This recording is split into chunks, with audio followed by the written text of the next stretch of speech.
Yeah, going back in those days, things were, the wild, wild west, and things were moving fast, and there was a lot of things happening, that I was witnessing that was, I would say, gray areas.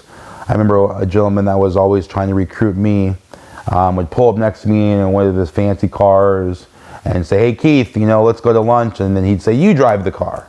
And it didn't hit me at the time what was going on, but he was trying to, taunt me, so to speak, right? Trying to get me to feel like, wow, if I'm in this Ferrari or in this Bentley, maybe I should go work for him, because he was saying like, look, you could have the car, or, things like of that nature. And then I would see things in other companies, and, where people were being treated unfairly from a commission perspective, and I saw a lot of these things happening. And then I did see people cheating on applications and, making up a bunch of lies to get people in homes just to make money, because during that time, making money was pretty simple, and making a lot of it was, didn't seem like that much of a challenge. So people were really taking advantage of that fact. And I think, fast forward to this life in general, I feel like, I've been taken advantage of a lot. I think, the term Mr. Nice Guy, or nice guys finish last, I mean, there's a lot of truth to that. And that's because I think, not because nice guys are necessarily nice, but I think the view on, what a nice guy means is that, you kind of put yourself last, and you don't see the red flags as a red flag, and, that's always bothered me. It still bothers me today. It's still happening in my life now. And I feel like, to be fair and equitable is the only way. When you cut corners in all things, I mean, going back to sports, the guys who I saw, not do the weights the way they should, the guys I saw not do the runs when coach wasn't looking,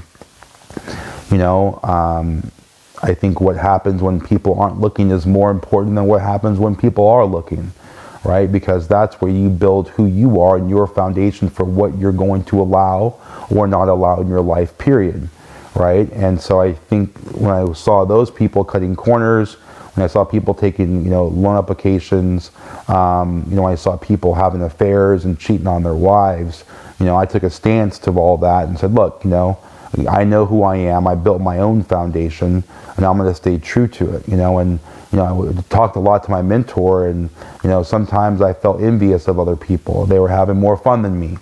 And, he said something that resonated with me. He said, Keith, when you cheat in life, or you cheat in your spouse, or you cheat that application, who are you really cheating? And I was like, huh.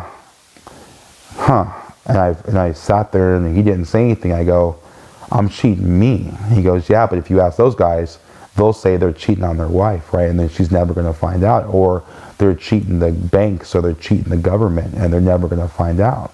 But at the end of the day, you know what you're doing wrong, right? And everything will always catch up with you.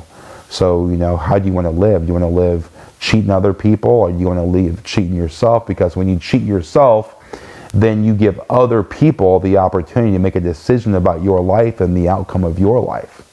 And so what I will say about cheating in general, or not being fair or equitable to others, is that, who do you want to be? Do you want to give another human being the power to make a decision on if they want to be with you, if they'll employ you, if should you be arrested or not?